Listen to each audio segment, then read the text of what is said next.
ngumpet, Pak. Kenapa, Pak? Kok ngumpet, Pak? Pak, kunci, Pak. Pak. Pak Firly.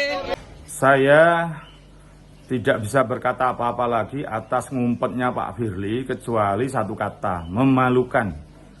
Memalukan atas perbuatan yang dilakukan Pak Firly karena ya memalukan. Jadi malu atas hal-hal yang dilakukan Pak Firly karena memalukan kita semua. Karena apa? Sebagai ketua KPK mestinya memberikan penjelasan dan memberikan klarifikasi sehingga masyarakat paham, karena sebelumnya Pak Firly membantah tidak melakukan ini dan itu terkait dengan dugaan pemerasan terhadap pada Pak Syahrul Yassin Limpo.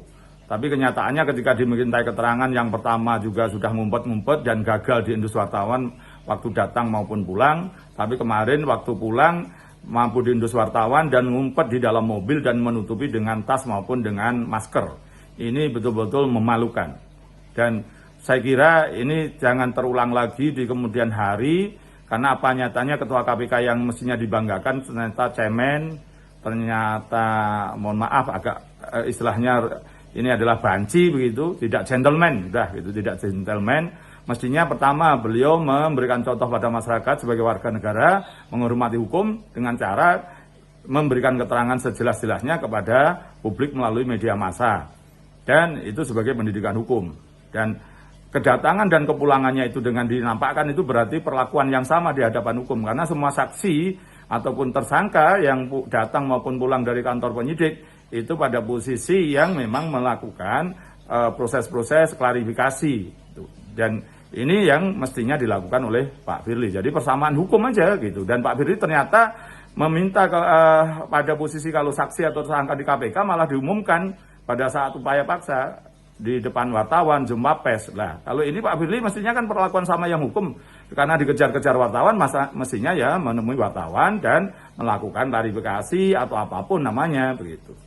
Dan ini sebagai bentuk suatu pendidikan hukum pada masyarakat. Dan saya kira juga karena apa? Yang ketiga ini nanti tuduhannya Polri mengistimewakan Pak Firly. Padahal setahu saya itu polisi tidak mengistimewakan Pak Firly. Buktinya kemarin pun ya dalam posisi akhirnya bisa diendus wartawan. Jadi tidak ada perlakuan istimewa dari Polri. Nah, mestinya Pak Firly memberikan contoh bahwa dia tidak dapat perlakuan istimewa di kepolisian meskipun beliau pensiunan Komisaris Jenderal bintang 3 gitu. Ini yang kemudian saya berharap betul hal-hal yang memalukan seperti ini tidak terjadi lagi.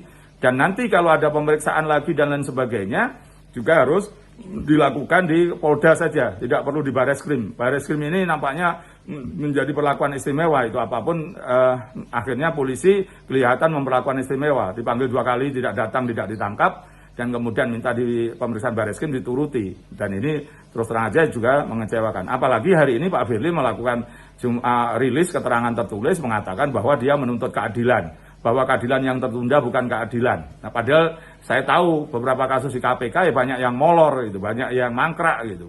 Ada kasus yang 4 tahun juga belum selesai ada, dan Pak Firly tidak melakukan treatment itu untuk segera dituntaskan. Jadi ini banyak hal-hal kasus berkaitan dengan pencucian uang juga tidak diungkap dengan jelas dan lain sebagainya. Jadi saya kira itu yang paradok Pak Firly mengatakan keadilan yang tertunda bukan keadilan. Sementara di KPK sendiri selama 4 tahun ini banyak perkara-perkara mangkrak. Demikian, terima kasih.